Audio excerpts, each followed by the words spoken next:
صلى الله على محمد.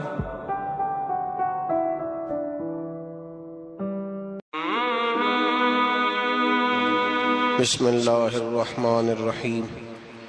یا ایہا الذین آمنوا کتب علیکم الصیام کما کتب علی الذین من قبلکم لعلکم تتقون. قال النبی صلی اللہ علیہ وسلم لکل شیء زکاۃ وزکاۃ الجسد الصوم او کما قال صلی اللہ علیہ وسلم صدق اللہ العظیم وصدق رسولہ النبی الکریم. ان اللہ وملائکتہ یصلون علی النبی یا ایہا الذین آمنوا صلوا علیہ وسلموا تسلیما. اللہم صل علی سیدنا ومولانا محمد معدن الجود والکرم وآلہ وصحبہ وبارک وسلم. حمد و صلاۃ کے بعد قرآن مجید سورہ بقرہ. اللہ تبارک و تعالی نے ارشاد فرمایا یا ایھا الذین آمنوا کتب علیکم الصیام. اے ایمان والو تم پر روزے فرض کیے گئے. کما کتب علی الذین من قبلکم اسی طرح جس طرح تم سے پہلے لوگوں پر فرض کیے گئے تھے. لعلکم تتقون تاکہ تم پرہیزگار ہو جاؤ، متقی ہو جاؤ، اللہ سے ڈرنے والے بن جاؤ، گناہوں سے بچنے والے بن جاؤ، اپنی زندگی کو رب رسول کے احکامات کی روشنی میں گزارنے والے بن جاؤ. روزہ ایک پریکٹس ہے، ایک مجاہدہ ہے، ایک جد و جہد ہے. جد و جہد کس چیز کی؟ اللہ کی رضا کے مطابق اپنے آپ کو ڈھالنے کی جد و جہد. صوم کا لغوی معنی ہوتا ہے رک جانا. حلال رزق سامنے پڑا ہے، حلال مشروب سامنے پڑا ہے، حلال رشتہ بیوی کا موجود ہے، لیکن ان سب چیزوں سے حالت روزہ میں رکنا، اللہ کی رضا کے لیے رکنا، اس کا نام روزہ ہے. صوم کا معنی رکنے کے ہیں، پرہیز کرنے کے ہیں، بچنے کے ہیں. ہر چیز موجود ہے لیکن اللہ کا حکم نہیں ہے تو لہٰذا کھا نہیں سکتے. تو رب فرماتے جب جائز چیز ہے تو میری مرضی کے بغیر میرے حکم کے نہیں کھا سکتا، تو نے رکنا ہے تو حرام کیسے کھا لیتا ہے؟ جب جائز چیز کے لیے تجھے حکم ہے، میں کہوں تو کھائے گا، میں کہوں تو نہیں کھائے گا. میں نے حکم دے دیا جائز ہے، روٹی ہے، کھانا ہے، گوشت ہے، تیری فریج میں پڑا سارا کچھ، تو با اختیار ہے، منہ میں دانت بھی ہیں، ہضم کرنے کو ہاضمہ بھی ہے، بھوک کی شدت بھی ہے، پر میری اجازت کے بغیر تو کھا سکتا. روزہ رکھ لیا، اب تجھے حکم نہیں کہ تو کھائے. جب جائز چیز میری مرضی کے بغیر نہیں کھا سکتا تو ناجائز کیسے کھائے گا؟ میرے نبی پاک علیہ الصلوۃ والسلام نے اپنے خوبصورت الفاظ کے اندر اس مفہوم کو بیان فرمایا. محبوب پاک صلی اللہ علیہ وسلم فرماتے جس نے جھوٹ نہیں چھوڑا، غیبت نہیں چھوڑی، برائی نہیں چھوڑی، اللہ کو اس کے بھوکے پیاسے رہنے کی کوئی ضرورت نہیں. وہ کاہے کا رکا ہے؟ جب کوئی کام تو اس نے اللہ کی رضا والا کیا نہیں.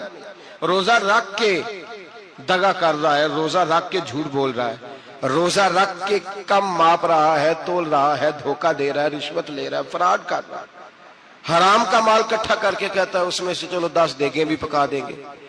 وہ بھائی جو کام اللہ نے تجھے کرنے کو حکم دیا تھا جب تو وہ بجا ہی نہیں لا رہا، مقصد روزہ ہی تو حاصل لعلکم تتقون. روزے کا مقصد یہ ہے کہ تو پرہیزگار ہو جائے. میرے نبی پاک علیہ الصلوۃ والسلام کی بارگاہ عالی مرتبت میں 2 عورتیں آئیں. یہ چیزیں کھا لو. کہنے لگی محبوبہ ہم نے روزہ رکھا ہوا ہے. فرمایا نہیں تمہارا تو روزہ نہیں ہے. حضور رکھا ہوا ہے روزہ، سحری سے لے کر اب تک کچھ نہیں کھایا، شام تک بھی نہیں کھائیں گی. محبوب نے فرمایا ذرا کہہ تو کرو، الٹی تو کرو. کہہ کی تو ان کے حلق سے خون بھی نکلا اور گوشت کے لوتھڑے بھی نکلے، پھوٹیاں بھی نکلی. نبی پاک نے فرمایا وہاں بیٹھ کے تم نے اپنے جاننے والوں کی غیبت نہیں کی، چغلی نہیں کھائی؟ خاموش ہو گئیں، گردنیں جھک گئیں. نبی پاک نے فرمایا تم نے قرآن نہیں پڑھا کہ جو اپنے بھائی کی غیبت کرتا ہے وہ مردہ بھائی کا گوشت کھاتا ہے؟ تو گوشت کھا کے بھی تمہارا روزہ رہ گیا ہے. کس طرح کا روزہ ہے کہ صاحب روزہ رکھ کے نہ رکھنے والوں پہ تنقید کر رہے ہیں.